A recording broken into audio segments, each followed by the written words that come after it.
na habang ikaw habang ikaw pumapasok o nag-aaral, no, hindi ituturo sa iyo yung MLM industry. But take note po sa Lasal po ay tinuturo na po yan.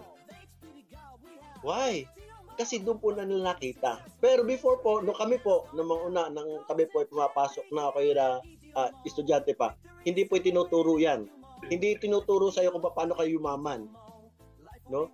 Pero now, ang swerte ng mga estudyante na naandito like Coach Russell, dagdag, yan. Mapapansin ninyo, 19 years old, tingnan ninyo. Napakaswerte ng mga edad na ganyan na nakikita itong company na ganito.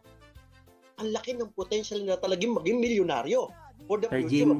Sir Jim, yes po. Meron pa ito 695 nakakahon ka, kumbaga sipagan mo or hindi, naka 695 ka. Yes, kapag na-late ka, ay mababawasan ng konti. Wala pang tax yan, mababawasan pa yung 695.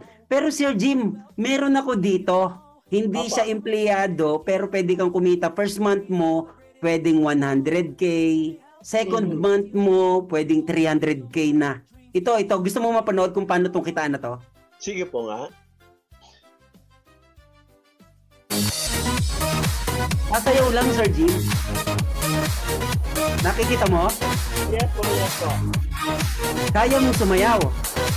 Kaya mo sumayaw. Oh, sige. 100K ng buwan. Siyempre, kailangan kumita ng pera, di ba?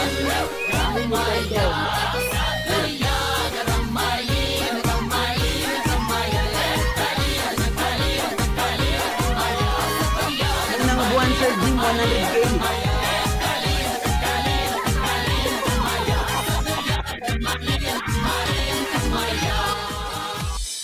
Sasayaw lang, Sir Jim.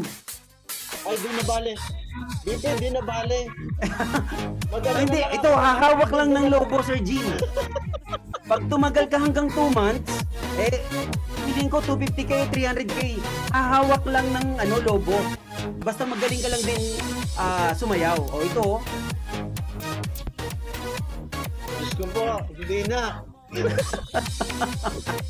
o di ba? Sasayaw lang, tapos konting hawak ng lobo. Tatakip lang ng kumot.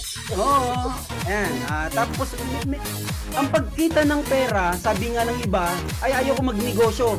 O, hindi mag-empleyado ka. Meron namang iba, ganito lang, tatayo lang, Sir Jim. Isang mintes, tatay ko diyan. Tatayo lang. Siguro, okay na sa akin na BP yung Ayan. Ito, Sir Jim, ito, ako sa ano?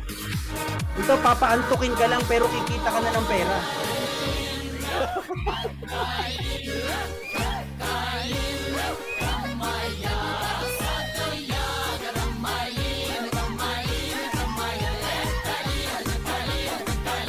Ano?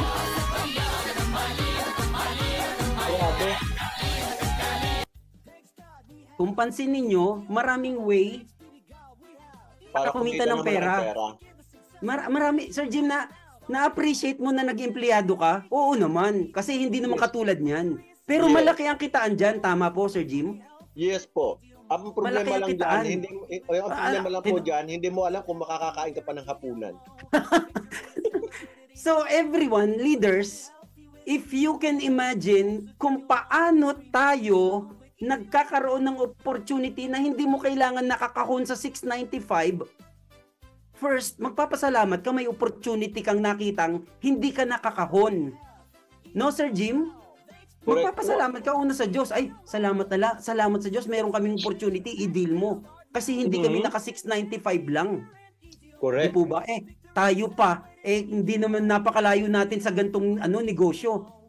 Pasasayawin ka nga. Risky naman na hindi mo alam kung ikaw ay magigising pa or baka ikaw ay kumpleto pa ang parts ng katawan. Di po ba? Tama ka, Coach Rina, pass. Pero look at what Coach Eric said. Sa ganda ng produkto, bumabata ang sales, ang lupit maglaro ng basketball. So bakit pa kailangan nating alam mo yung gantong sobrang risk? No need. Meron po tayong kitaan na dapat nating palakpakan dahil hindi natin kailangan nakabahan. Pinapalakpakan po ang negosyo natin sa Idilmo. Hindi po tayo dapat kabahan dito.